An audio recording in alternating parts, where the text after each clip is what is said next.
l'OTAN est décidée, la Russie est décidée. C'est maintenant tic au tac. Il n'y a plus de retard. Ça se passe dans l'oblast de Donetsk. La Russie a fait des tirs d'obus et a envoyé 5 personnes au repos éternel suite aux attaques de drones des Otaniens dans la ville frontalière russe. Mesdames et messieurs et mesdemoiselles, je vous ai parlé tout à l'heure des représailles de la Russie. Vous, on parle de dépôt de munitions. De l'autre côté, ce sont des personnes. Est-ce qu'on peut comparer dépôt de munitions aux personnes? C'est pas la même chose. Volodymyr ne s'est pas trompé un jour en disant la Russie sait exactement où elle frappe. Elle sait, parce que l'Ukraine, c'est son ancien pays. Elle sait, parce que l'Ukraine faisait partie de l'Union soviétique. Donc, elle connaît mieux la structure de l'Ukraine que la plupart des Ukrainiens et la plupart des Otaniens. Partagez la vidéo dans tous les groupes possibles. Ça, c'est la représailles de la Russie, n'est-ce pas, dans Donetsk. 5 personnes au cours de bombardements russes sur l'oblast de Donetsk ont été envoyées au repos éternel. Des tirs d'obus russes. Samedi, 5 personnes dans l'oblast de Donetsk, selon des responsables. 3 personnes ont été envoyées au repos éternel et 4 autres touchées dans la ville de Kostiantynivka, a précisé le gouverneur de l'oblast de Donetsk, Vadim Filashkin.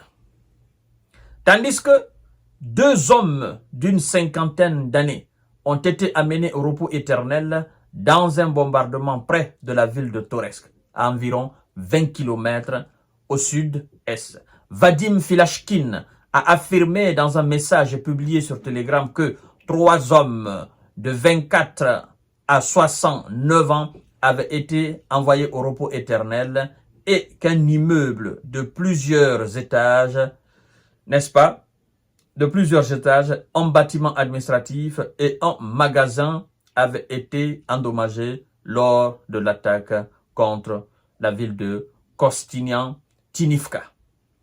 3 autres personnes ont été légèrement blessées et ont reçu un traitement médical, a précisé le gouverneur. Vous voyez, mesdames et messieurs, est-ce qu'on peut faire une comparaison? C'est pourquoi on dit à Zelensky, tu n'as pas les mêmes capacités de frappe que les Russes. Tu n'as pas les mêmes capacités. Eux, ils peuvent rester à des centaines de kilomètres, viser des cibles, n'est-ce pas, derrière Kiev, à la frontière polonaise, et l'atteindre. Mais par contre, toi, tu ne peux pas le faire. Tu n'as pas les moyens. Et ceux qui te donnent les moyens, eux, ils ont peur d'une telle frappe sur le sol russe. Parce qu'ils connaissent les conséquences. Ils savent ce que ça va entraîner comme conséquence et comme escalade alors dans cette situation. Donc, ils ne peuvent pas te permettre.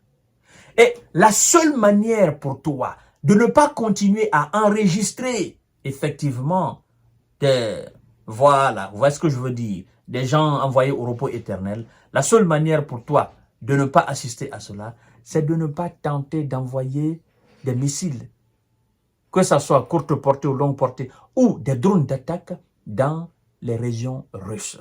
Parce que tu sais dorénavant qu'ils ont pris cette décision. Ils ne vont plus le faire dans la dentelle. Non. Tu frappes seulement, tu essayes de frapper, eux ils répliquent. Et quand ils répliquent, ça fait énormément couler assez d'encre. Surtout au niveau des médias occidentaux. Par votre faute, 5 de vos concitoyens viennent d'être envoyés au repos éternel. Qu'est-ce que vous dites? Vous allez dire, ah non, ben écoutez, c'est la guerre, ce sont les conséquences. Mais non. C'est pas parce que c'est fatal. C'est pas quelque chose qui est irréversible. C'est pas quelque chose qui est inchangeable. Vous pouvez l'arrêter à tout moment. Mais puisque vous êtes décidés, vous et vos alliés, à mettre la Russie à genoux, moi je vous dis tout simplement que vous allez faire plus de 100 ans à le faire. Parce que plus vous vous donnez les moyens, plus les Russes se donnent aussi les moyens. Plus vous attaquez ou vous essayez d'attaquer avec des armes lourdes, plus eux aussi, ils font sortir, n'est-ce pas, de l'artillerie lourde dans les terroirs. Et nous autres, qu'est-ce qu'on fait? Impuissamment, on assiste à la situation. On assiste à la catastrophe qui est en train de se passer. On assiste à la bêtise humaine qui est en train de se passer dans ce pays-là.